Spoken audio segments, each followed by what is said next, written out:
Right, welcome to the show today. It's just another couple of shows away and the room will be decorated. And I've got to take out all the wires, the computers, the sound stuff, the carpet, the bits and pieces. Oh, I'm not looking forward to this at all. Yes, did you have a nice Easter? How many eggs did you get? Eh? Did you get lots of eggs? My sister's kids are very crafty. They're very crafty. They know how I feel about children eating too many sweeties. They really do. So they were clever. Oh, can we have money instead? The thing is, I think I've been a little bit hard done by there, right? Because Easter eggs, you can now pick those, well, you could pick those up in the supermarket for like £2 each. Actually, if you bought them about 6 weeks or so ago, you could have bought those Easter eggs for like £1 each, couldn't you? Well, I think they know that they're conning their dear Uncle Chris. I think they know that there's no way I'm going to give them £1, sort of attached to a card. I think they know that. I mean, you can't give a child less than sort of, I don't know, for a Christmas or a birthday occasion. You can't give them less than, I don't know, £20, can you? But it was even a little bit more than that, actually, but... oh, I don't know. Uncle Chris has been conned by his nieces and nephews. It's all wrong. I had a few Easter eggs myself. My favourite Easter eggs are Cadbury's. Absolutely. Cadbury's Flake or Cadbury's Cream Egg. Oh, delicious chocolate it is. A lot of people, they swear by the Swiss chocolate, don't they? They love Swiss chocolate. I can't stand it. Can't bear the stuff. It just tasted vile to me. Awful, far too much milk in it. And what's that triangle one? Oh, it's the most vile taste. Chocolate and nougat, isn't it? Or something like that? Oh, no thank you very much. Give me my Cadbury's any day of the week. How many Easter eggs? Are you feeling fat? Eh? Are you feeling a little bit chubby today, are you? Huh? I had 3. It's not bad, is it? 3. Thank you to my dear sister and my family up there. There's an email address. A warm welcome along to you. This is Chris Reardon with today's United Kingdom Talk, our 3 times a week talk show. And I have bought a new domain. Yes, boys and girls, I have purchased a new domain on someone's advice, actually. I don't know if I've still got his email here. Let me see if it's still here now. We might get to it later if it's here. I can't remember if I printed it off now, but I have bought a new domain. So from now on, if you watch the show, there's a little bit of news there as well. If you watch the show and you want the most recent one, all you have to do is so simple, is type in unitedkingdomtalk.tv. Okay, unitedkingdomtalk.tv. And if you go there go there anytime you want, but the newest show will always be up there, and the show changes on Tuesdays, Thursdays, and Saturdays. How easy is that? All right, once again, if you watch the show, and you can't be bothered to type in all the extra bits and pieces, it's easy now. All you've got to do is type in unitedkingdomtalk.tv. Unitedkingdomtalk.tv. The main website for the show remains as it always is.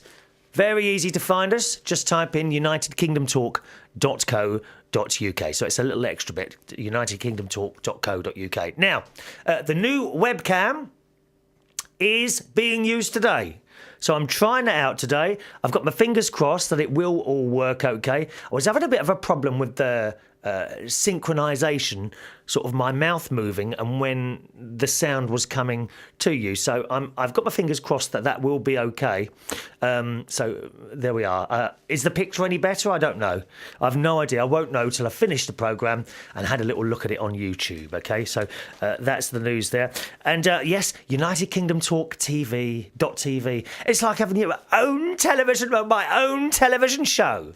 How exciting is that? I did have a negative comment the other day from someone on YouTube who says, this is awful. You must think you're sitting there doing a television show or something like that. Something like that. And then he made some other negative comments. I can't remember what they were now. But then he put, please don't read this out, as I don't want to be associated with you. Well, why put the blooming comment then? Don't bother. As I've said before, I can't understand why people sit there on the internet and make negative comments, yet they've watched the programme. You know, and I've said this many, many times before, because I'm a bit older, if I know we have a lot of younger people watching, much younger people sometimes in their early teens, who want to have a go. And I've said to you, boys and girls, before, if you want to have a go, do it. If you get negative comments from friends and people like that, you ignore them.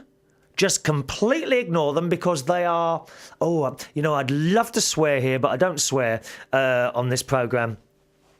They are idiots, really. Most of them are idiots who are jealous that they can't do it themselves. So youngsters, when you get older, when you get a bit older, you will become thick-skinned to this sort of thing. That means you can say, I ignore that. And you have to. I can guarantee all the people that you see on the television and hear on the radio also get negative comments. Believe me, they really do. I get them as well. I had a couple last week. 2 from the same person. And I honestly, they're you need to listen to comments from people that you would trust. It's very, very difficult to find someone that you would trust who perhaps is not a member of your family. And I say that because if you're doing something, whatever it is, and you ask your mum and dad for their opinion, they will, of course, be biased towards you.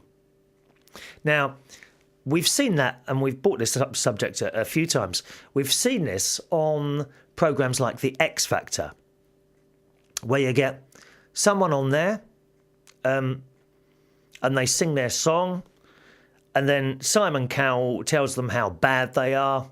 I don't particularly like that sort of television where everyone is hearing the fact that he says you're really rubbish. Okay, I don't like that. However, he is a professional and he's telling you the truth. I personally would be taking you around the back of the studio and telling you on your own, look, this isn't for you. But the problem with listening to your parents sometimes is that they're going to always be biased towards you. So no matter how bad you are at something, they will say you're really good. Now, that's not always the best thing, okay? As I say, I've seen people on the X Factor, parents are praising them, oh, he's got a really good voice, this, that and the other, and then you hear them sing and it's just awful. It's just awful. It's difficult. You need to find someone whose opinion you trust to tell you the truth. And these people who put negative comments on websites, or even worse than that, on forums, people are vile, absolutely vile to each other on forums on the internet, where someone might say something and someone else comes back to them in a really nasty tone. They hide behind their keyboards. And I don't like that either. I really don't. And if you get a forum on the subject of, it could be anything, on the subject of mobile phones, right? And if you don't know what a forum is, it's like a place where lots of people get together and supposedly discuss things, but not always, I'm afraid, in a sensible manner. They're not always nice. I like nice, don't you? I don't like this nasty where people attack other people on the forums, all hiding behind their computers and keyboards. And you could ask a question perhaps about, I've got a Samsung mobile phone, right? Not particularly happy with this one, to be honest. The signal, I have to say, is nowhere as good. It looks really good, my Samsung mobile phone, right? But signal-wise, it's not as good as the Nokia. And I might go on a mobile phone forum and say, oh, hi guys, can anyone help me with the Samsung mobile phone? And I can almost guarantee someone will come back, and I could be brand new to the forum. That when you're new to a forum, you are known as a newbie. All right, a newbie. And you could put that question on there. And someone who's been on the forum for a while will probably write back, don't you read the rules? We've already talked about this. Why don't you why don't you look for the forum before you ask stupid questions? And you just don't need that. And you're thinking, what nasty people there are on there. And I just don't understand why people are like that on the forum. They live their sad little individual lives. We have forums on radio. Oh, yes. There's Digital Spy, that's one. What's the other one now? Anorak Nation. There's Anorak Nation. And some of the people on there are professionals. And sometimes the answers are a bit sharp. You know what I mean? They're just a little bit too sharp. And yes, okay, they may be truthful. But isn't there a way to be truthful and nice rather than truthful and nasty? Because I don't like it. I don't like it one bit. The way they jump down on people. It's horrible, horrible. And it's a similar thing with people that put comments on any sort of work that you do that you put on the internet. If you've never heard of the person before and they're being negative, ignore it. Because these people, most of these people, sit their entire lives, and it's all very sad, they spend their entire lives on the computer commenting on other people's work. Well, they actually don't do anything like it themselves. All right, so any youngsters watching or listening to the show, remember that. If you want to do this, anything like this, okay? Not just the radio, not just the video, picture painting, I don't know, cookery, anything like that. If you want to do it, have a go and don't worry about what other people say. Because if you don't have a go and years pass by, you will always be wondering whether or not you could have done it. Okay?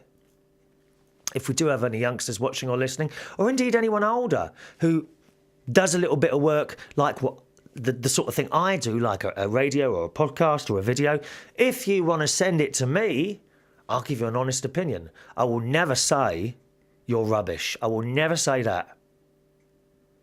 Why would I want to say that and hurt someone?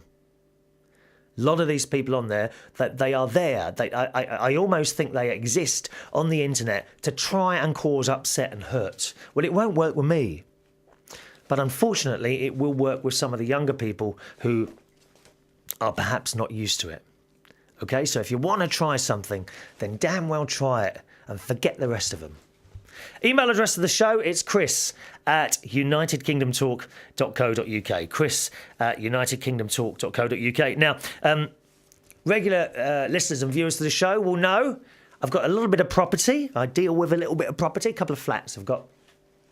And shock horror, this week I received a phone call. One of them's empty at the moment. It's been empty for about 4 or 5 weeks, okay? Good news and bad news there. It's all coming up. I can't give it to you all in one go. Be patient, dear. Be patient. Okay, so I get this phone call. I said, oh, hello, Chris. It's Rosemary. Now, Rosemary is a lovely lady. Oh, she's fantastic. She kind of... There's a group of people. I rent my flats out through an estate agent. And Rosemary looks after the sort of maintenance side of things.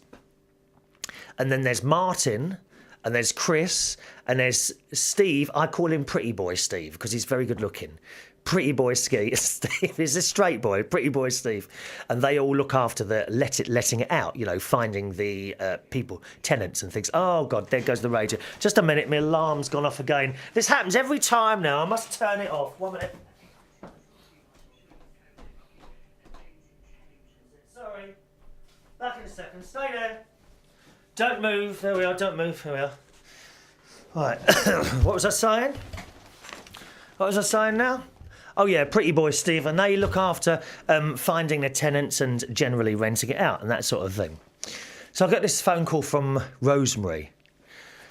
And she said, that was last week that was, she said, oh Chris, she says that Martin's been round to the flat and he seems to think you might have water in one of the ceilings because it's bowed.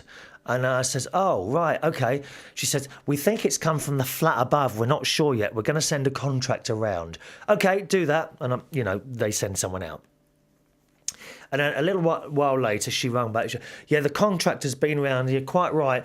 Looks like there's been a leak upstairs. They've had to take... I don't know what is meant by this, actually. They've had to take down the ceiling in your bathroom in this particular flat because it looked like it was about to come down. I mean, that sounds to me like a major, major job, doesn't it? But apparently it's not.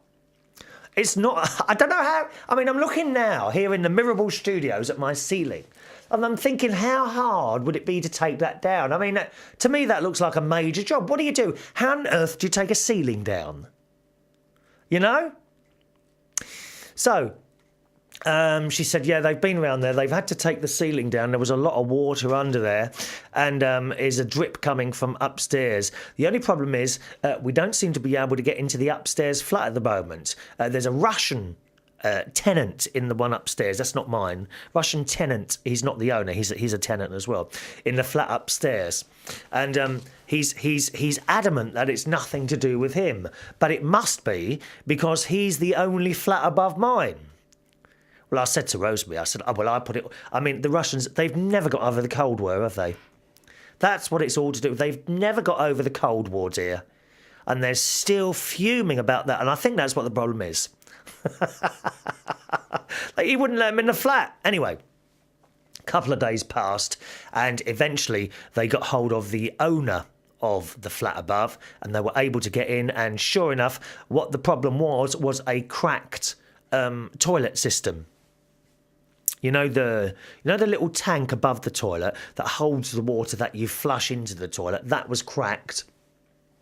And it was constantly dripping down. Of course, it must have been dripping for weeks, if not months, for the ceiling to get like that, I suppose. Because water always finds its own level, as you know, and the ceiling was bowed. So that was a problem. Upstairs, they've had to... renew the toilet, so that's no longer dripping. And funnily enough, this is the flat that I've recently just had double glazed. Okay, I spent a little bit of money because the windows were, I mean, they were needing to be replaced. So I had that flat double glazed, and it still remained empty, and I couldn't work out why. Well, I think it was possibly because that ceiling was bowed, and probably other people noticed it, but never said anything. So we did that. They put the ceiling back up, and Rosemary said, have you got your insurance details on? And I'm not good with paperwork. I'm really not good with paperwork.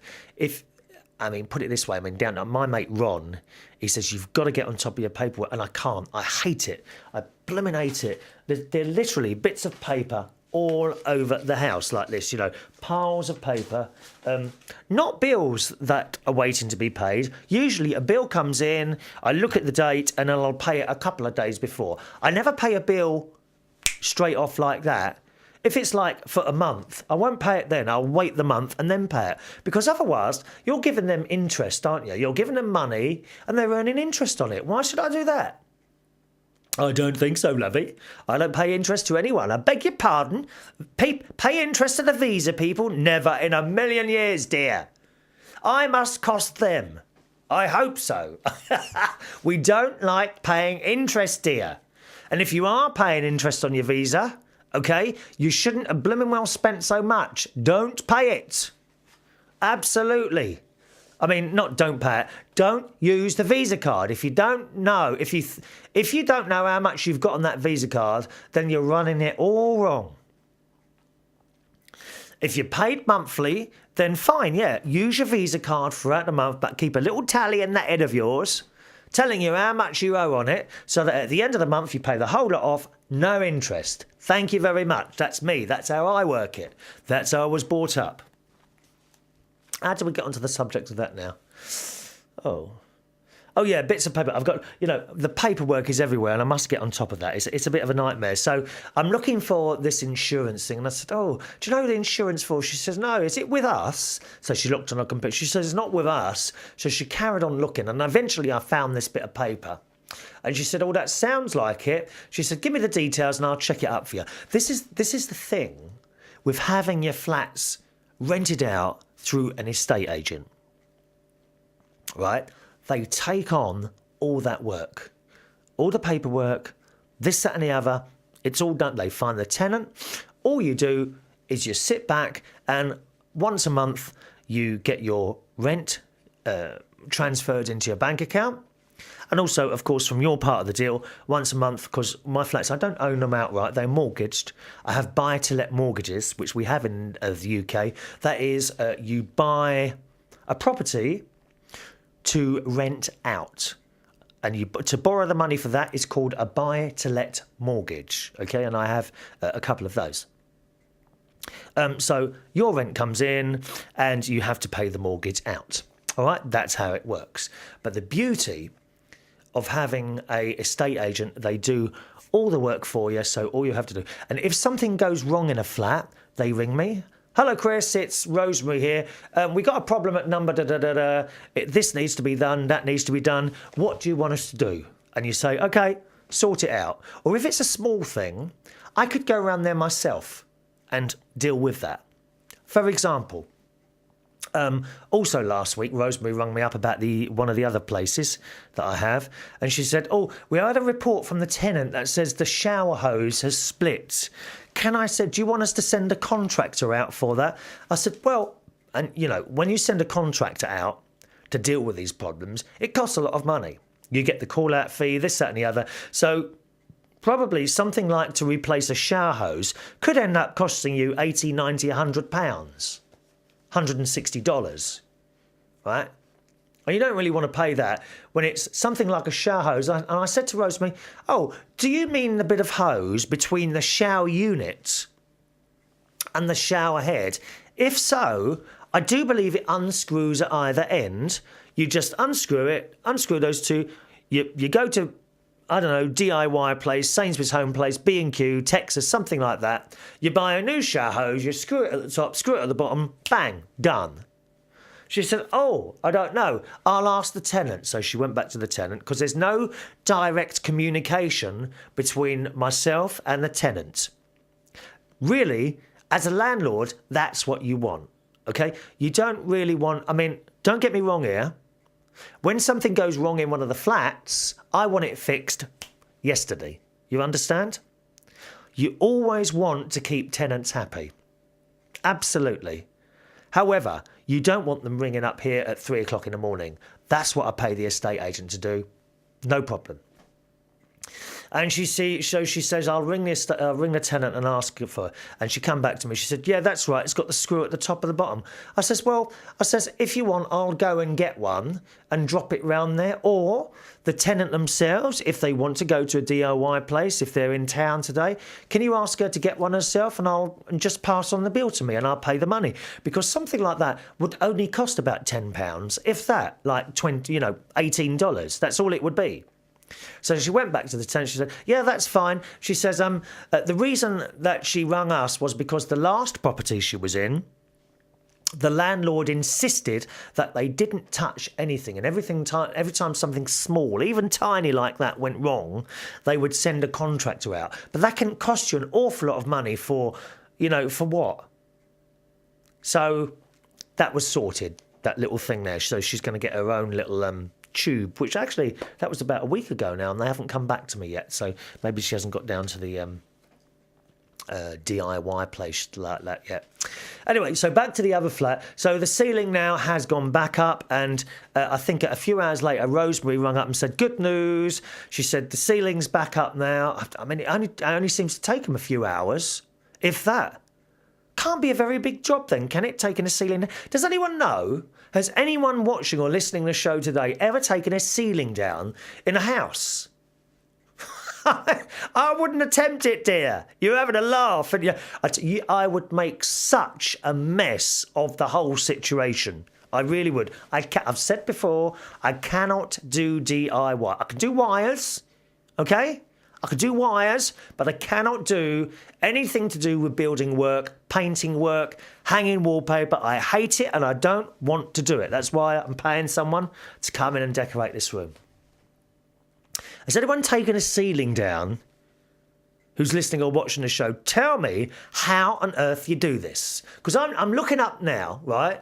It looks to me like it's connected to the wall. How on earth do you just take the ceiling down? Let me know. In email address chris@unitedkingdomtalk.co.uk. chris@unitedkingdomtalk.co.uk. So she rung up. Good news, the ceiling's going back up, she said. And we're claiming off the insurance from the flat above. So that's not going to cost me anything. And she said something else. I said, yes. Well, she says, it's funny. You know, it's been empty for a few weeks, and that's because of the time of year. People tend not to move much in January or February. Now, because of this, what happens is that you get a build-up of flats waiting to be let. So Chris here is very clever. I then reduced the price of my flat to be below all the others. Only by a fiver, okay? Only by £5, about $8. But nevertheless, when you look at it on the list, suddenly it's cheaper than all the others. 1 week later, and it's been let. A woman actually came in there, a young lady apparently, and she looked around the flat. This is while the ceiling was being done, incidentally, so ceilings on the floor in the bathroom. She looked around the flat, liked it very much, knew that it was all being done up, and she put her deposit down. So it's all good. It all has a happy ending. It's a happy, happy ending, boys and girls. All right? So I thought you might like to be interested in that. If you've got any questions, as I say, I do a little bit with property. If perhaps you're thinking of renting or buying somewhere to let, now is a good time to buy property, I think. If I had some more money to spare, I'd probably be trying to buy another few flats now. But I mean, I haven't. I'm not rolling in money. There's always a lot of people who think just because you've got an extra flat or two that you are rolling in money. That couldn't be further from the truth. It really couldn't. I mean, cash-wise, yes, of course. Property-wise, yes, on paper, you know, you've got a bit. But cash-wise, no. Although the rent's coming in, you have to remember the mortgage is going out. And then there's the upkeep. You have to pay service charges. You have to pay utility charges when there's no one in the flat. And of course, when a flat is empty, you must continue to pay the mortgage. So for the couple of months that it's been empty, I have had to continue paying the mortgage on that. So that's coming out of my pocket, yeah? I'm not asking you to feel sorry for me. I mean, we're not exactly in the gutter yet. But nevertheless, don't think just because someone owns a couple of flats that he's rolling in money. It really couldn't be further from the truth. All right? Any questions on that you ever want to know? chris@unitedkingdomtalk.co.uk. chris@unitedkingdomtalk.co.uk. So that's the flat news. Comes to a happy ending. Love this new little camera. Do you like my new domain, unitedkingdomtalk.tv? I was talking to my sister the other day who was horrified, absolutely horrified to hear me suggest to her that perhaps I could have my own satellite television channel. What do you reckon on that? Huh? I mean, obviously, I'd have to sell a flat to be able to do this, but I could, for perhaps a year, have my own satellite channel with my little programs beaming down upon you. There wouldn't be anyone else on there, just me, chatting away 24 hours a day. Could that be too much for you? Email me and let me know. I'm going to give you the postal address as well in a second, okay? I'm going to have my own TV channel on Sky Television here in the UK. Just a suggestion, okay? Just a suggestion. All right, then. Here comes the postal address. If you want to put pen to paper, the postal address is Chris Reardon, United Kingdom Talk, P.O. Box 4073, Bracknell, RG42 9ED, United Kingdom. Once again, Chris Reardon, United Kingdom Talk, P.O. Box 4073, Bracknell, BRACKNELL, RG42 9ED, United Kingdom. All right? You write that down? Good boys and girls.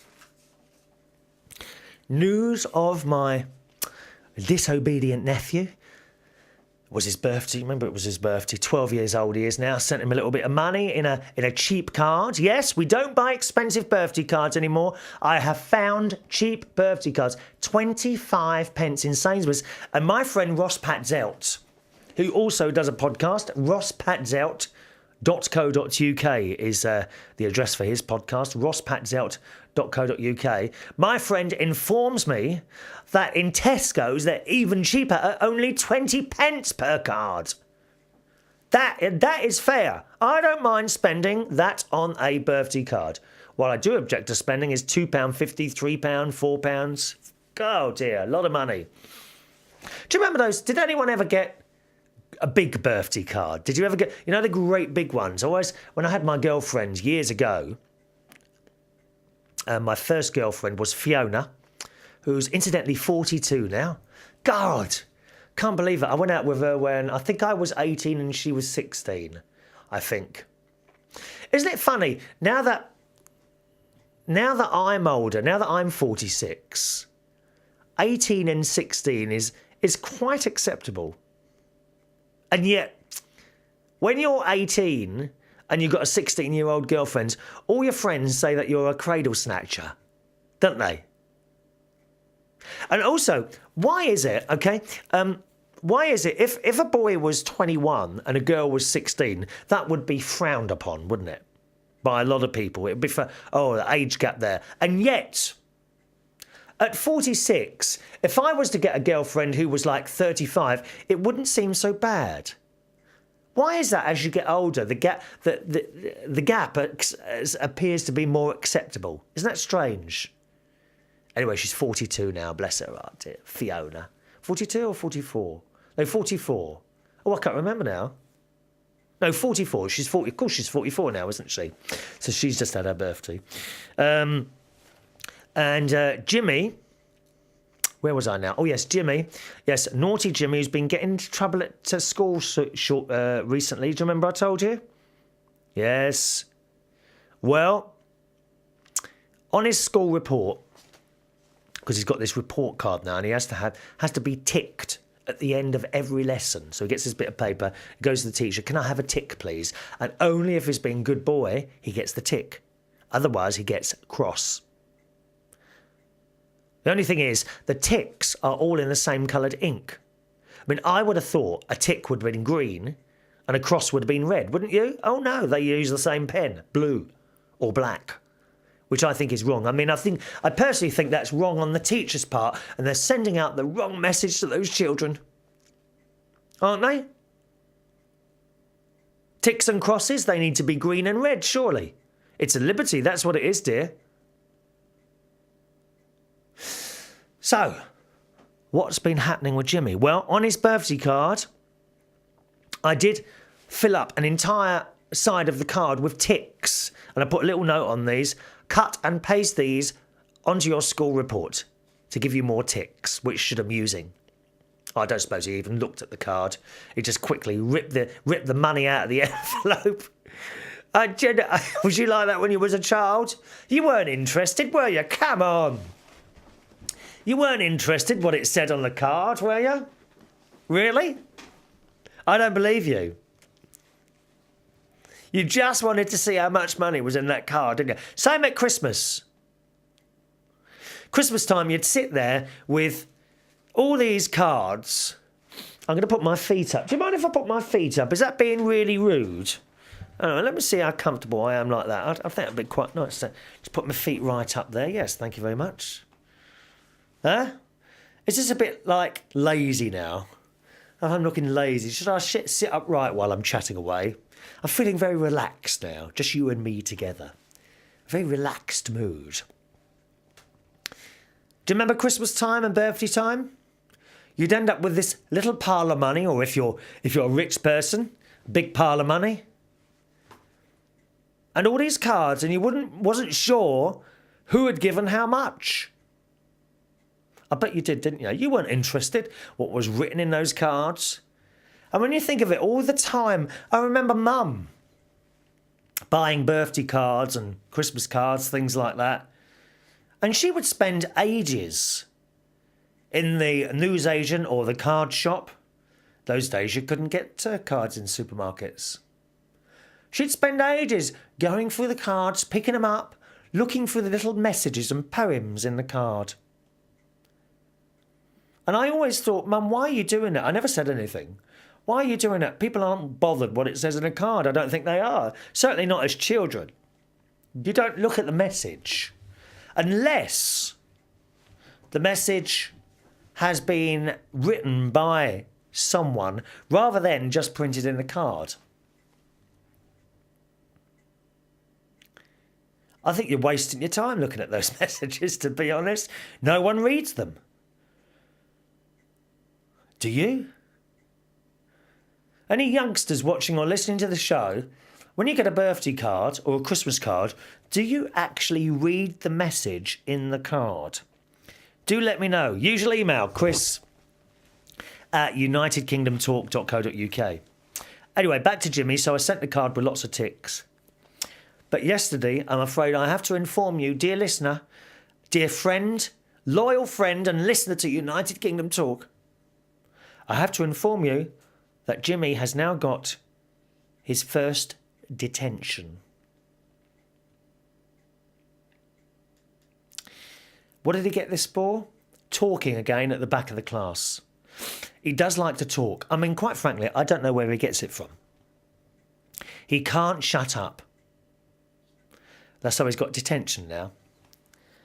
But another problem that he's got is he backchats the teachers. For example, this detention was given to him the day before his birthday. And the teacher says to him, yeah, you got detention. And quick as a flash, he came back, well, you can't give it to me tomorrow, it's my birthday. He's a terror. I have a terror as a nephew. Why can't he shut up for 5 minutes? I don't get it. I mean, none of the rest of the family are like that. We're all very quiet. I hardly say a word. I honestly do. I hardly say a word. People say, you know, that I do talk a lot. I don't believe them. I really don't. So that's the news for Jimmy. I'm afraid things are not improving. He's still on school report and now he's got a detention. If you're watching the last couple of shows, remember there are green reports, which he's on at the moment. Then there's a yellow one and then there's a red one. If he gets to the red, that's quite serious, apparently, according to my sister. But my sister, when you talk to her on the phone, it's like, what can he be doing wrong? She's taking the side of Jimmy. And you see, this is how parents are now. They take the side of the child. His dad doesn't. Martin doesn't. He tries to deal with it in a very good way, actually.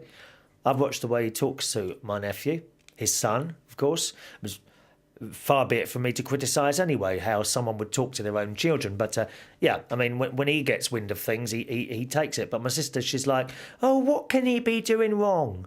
And that's so different. I mean, you see these children sometimes on the television, on programmes like the Jeremy Kyle show. Oh, not necessarily Jeremy Kyle show, but, you know, when they have youngsters on there and they're screaming at their parents on the television in front of people.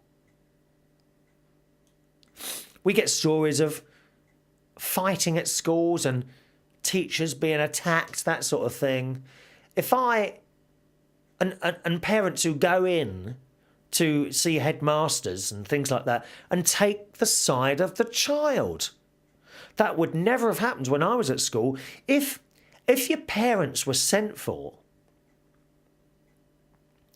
that was like death to you. It never happened to me. I was a reasonably good boy at school.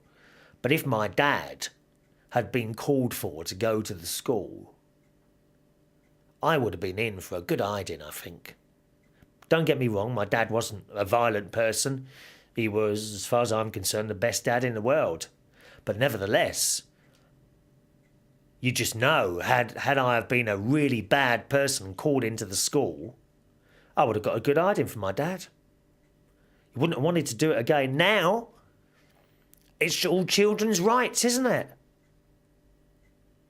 And perhaps that's why society is in such a bad way today. It's been like this for a few years. How do you turn the clock back again? To give the power back to the teachers, because, God, they need it.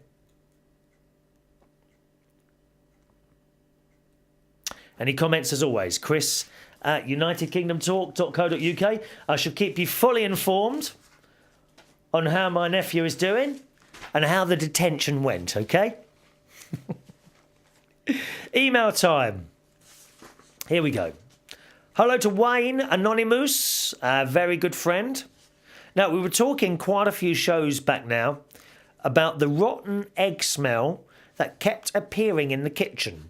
Now and again, it's not always there. Now and again it appeared, although it now has disappeared on its own. And Wayne says, hello, Chris. About the rotten egg smell that you mentioned on your programme. Here in the United States, if we get that rotten egg smell, we are taught to look for a natural gas leak. Is your home all electric, or do you have gas oven or other gas appliances? I'm not all electric. I do have an electric cooker, but I have a gas central heating system. Okay, so that's the only gas I have, Wayne.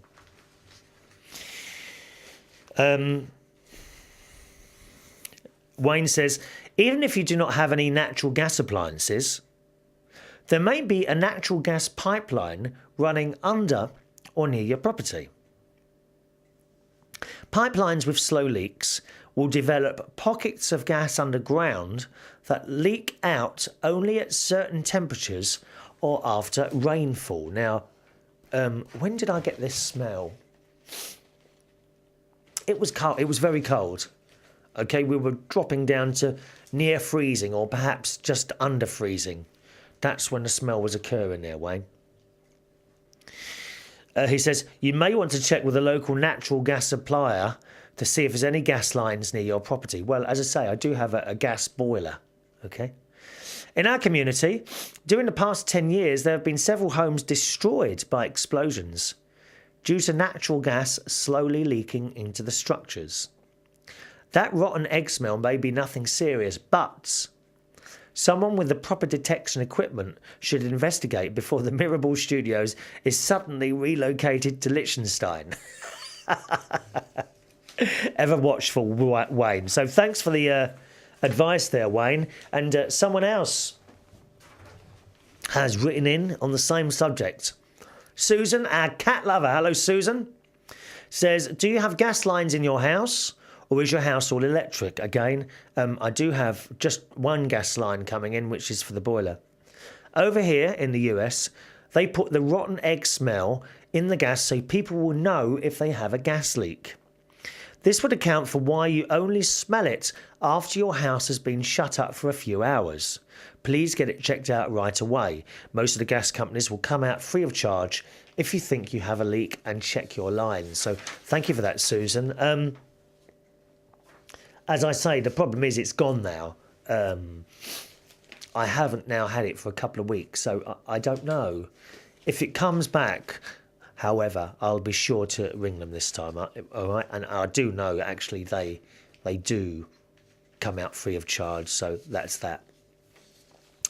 Hello to Ketten. Hello, Ketten, who says, Chris, on the subject of bread, this is an easy way to make bread without messing with bread machines. You will need a Dutch oven.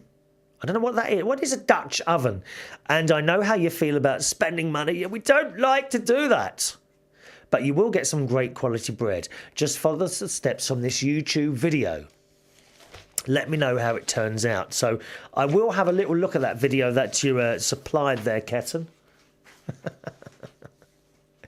A Dutch oven.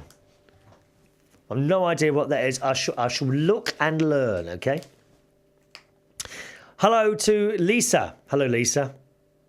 Who says, tut, tut, tut, Chris. Such a tease you are. Why didn't you think to take that shirt off at the beginning of one of your shows? Beg pardon, this is not a strip show, Lisa. Good God, where will it all end, dear? People will be taking their clothes off left. I'm not going to take my clothes off on the show unless you are. Okay? It's not a strip joint, dear. This is a quality programme. This is a family-based show. We're not stripping off. She says, if you take your shirt off at the beginning of the show, we could all keep track of how many inches and weight you were taking off as you cut back on those yummy treats. Well, one thing I tried yesterday, Lisa, my friend Ron, he's a bit of a weight person as well, and he's back into size 30 jeans. I don't know how he's done that, but he does go to the gym, and he says a lot of it is carbohydrates. So yesterday I had a feeling that rice was better than potatoes. And I do quite like rice. I've got wholemeal rice, which sometimes I do with chili con carne. So I texted him and said, is wholemeal rice better than bread? And he said, yes. So yesterday I did chicken. I did a roast chicken, actually, in the oven. Put a bit of olive oil on the top so it's nice. And with that, I did vegetables and wholemeal rice. It was the first time I've done wholemeal rice like that with chicken. It was tasty, and a bit of tomato sauce. Got to have tomato sauce. Don't tell me to cut out the tomato sauce. Can't do it, dear. All right? Can't do it. That's it. Can't take out the tomato sauce. So I had that yesterday, so that was nice. So gradually, I'm going to start changing some of the things I eat. So I still find it hard to give up bread. You know, I gave up smoking. I think it was easier to give up smoking than it was bread. Than it is bread. I'm sure it is. Huh? Speaking of which, Lisa says, it's all your fault. I bought some of those evil chocolate-covered marshmallow cookies today, and I tried to have only one, but it is impossible. I told you it was. You can't just have one chocolate marshmallow, dear. You need to have the box. That's another thing. If you buy a box of something or a packet of biscuits, right, is it better to have all the marshmallows in one go and not have any for 6 weeks? Or is it better to have one a day for 6 weeks? Not sure about that. Well, not 6 weeks. Say you've got 10 marshmallows in a box, right? Would it be better to have all 10 in one sitting, which would be me? Or is it better to have the 10 over 10 days? Or doesn't it make any difference? Have we got any experts that could help us with that one? I can't do it. I can't open a box and have one. It's impossible. It is impossible. Is it better to have all 10 in one sitting? Or should you spread the 10 over 10 days? Or doesn't it make any difference? It's the same calories going in, aren't they? Let me know. Chris at unitedkingdomtalk.co.uk. I think here in Bracknell, we ought to have a chocolate marshmallow eating competition at some point on a school sports day or something like that. I think I would win. Absolutely, I would win that one. Chocolate marshmallows, we love them. Lisa says they are addictive and deceptively light. Yeah, this is a problem. You don't feel full up, do you? Which makes one eat more to get the feeling of being full. Oh, Lisa, you'll be putting those pounds on like I have been. Actually, I haven't weighed myself for a while, have I? I haven't got my scales here. We'll do it on the next show, the weighing. Got to say hello to Storms 2009 on the YouTube, who is also Carmel. Hello, Carmel, my darling. A young lady up in Lincolnshire, near my sister, actually. We're talking about, I've been drinking orange juice.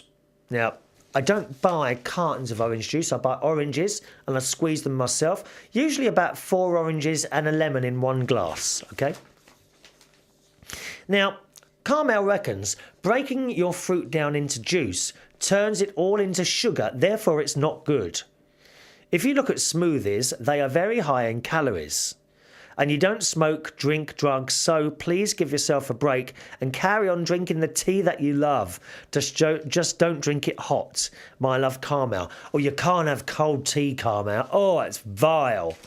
Oh, my dad used to drink that. Cold tea. He'd have a great big cup of tea, similar to the cups of tea that I have, actually. It's funny, when I was little, I always used to look at his cup and thinking, my God, how can he drink all that tea? And now I have a cup exactly the same. A pint mug. Yes. We like tea. But Dad, by the time he got to it, it would be stone cold. It was vile. Sometimes I let my tea go cold as well. I've got it sitting on the counter here and I might be doing something on the computer. And then you suddenly realise that there's a cup of tea that's been sitting there for 2 hours. Oh, vile. And you still drink it, don't you? Even though it tastes awful, you think you have to finish it. We don't like to waste things, you see. That's what it is. Don't like to waste things. Huh? I've got some news on the tea front, incidentally. That's for the next show, though, OK? Can't have it all today. Next show, we'll do the tea. Hang on, let me write that down so I don't forget. There we are. Right. I won't forget, don't worry. And look, I can't believe it. An email from my dear sister Sharon in Lincolnshire. Talking about doing the stripping. Dear Chris, please don't strip off. Think of your neighbours. Well, they can't see me anyway. They're next door. My window points out the back there. I mean, I don't think... I can see houses over there. I can see people's windows. And you often wonder, I wonder if they ever look over here with their binoculars, wondering why I'm sitting here in a room talking just to you. See, they can't see you. I can see you. I know what you're doing. Huh? There are some very strange people out there who do some very strange things while I'm doing my programmes. And I wish you wouldn't do that. Hi to David on the Isle of Wight. Hello, David. David and Kat, his nice young lady friend. We were talking about airplanes the other week. And I says there was a plane going over in the garden. Do you remember? And it had like two wings, one at the top and one at the bottom. And apparently they are called, he says, the plane with the two wings, one wing on top and one other wing at the bottom, it's called a biplane. So I didn't know that. Thank you, David. A biplane. I don't think I've ever been in one of those. No, sure I haven't. All right, where are we going now? How are we doing for time? Oh, we've still got a few minutes left, haven't we? Hello to Mitchell in Colorado. Oh,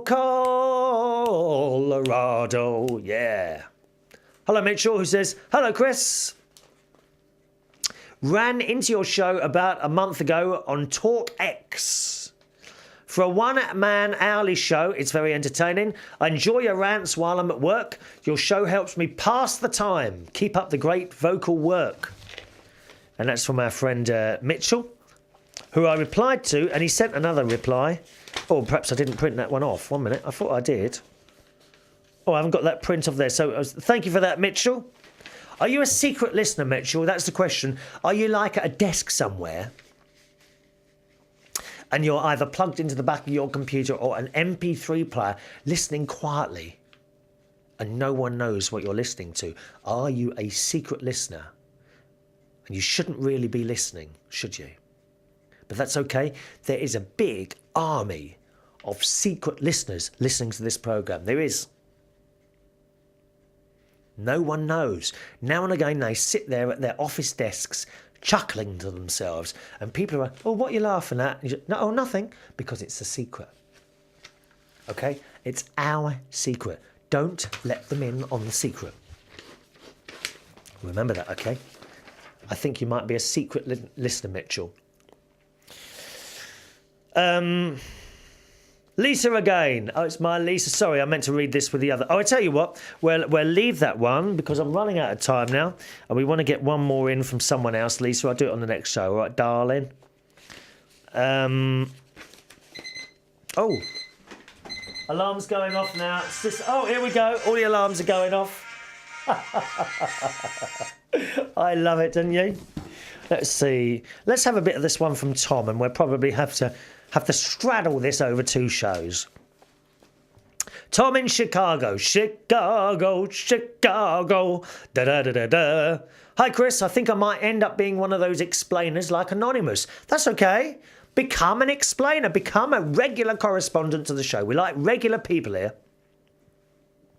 On the problem of the bread machine, which I said the bread has not been rising properly, and I'm not quite sure why, I only really see two things it could be. It could be something amiss with the machine itself, which I think is doubtful, actually. It's a good make. It's a Panasonic. Maybe it's not the right temperature in there while the bread is rising, or not moist enough, or too moist. But more likely, it's what you're putting into the machine. When I've baked bread, usually dense bread is because of too much flour. I'm not sure if you're using a pre-packaged mix for bread or measuring it all out yourself. I'm measuring it all out myself, actually. Okay, I don't use a bread mix. I got the bread and the flour and the yeast and the salt and the milk powder. I do it all myself. Tom says, if it's the latter, that could be the case, that you're getting the measurements wrong. So what do you think it is? Tom goes on, but we haven't got enough time. There you are. I've hooked you in there. I think I've already worked out what it is, but I'm going to keep you on tenterhooks. It's like a suspense thriller. I told you, this show is like one long soap opera. If you miss an episode, you don't know what you're missing. You'll miss a big part of my life. Time for me to go, boys and girls. As always, thanks for listening and watching the show today. Do join in by email. It's always great to hear from you. Chris@unitedkingdomtalk.co.uk. Chris@unitedkingdomtalk.co.uk. I'll see you on the next show. Myself, Chris Reardon. Bye-bye.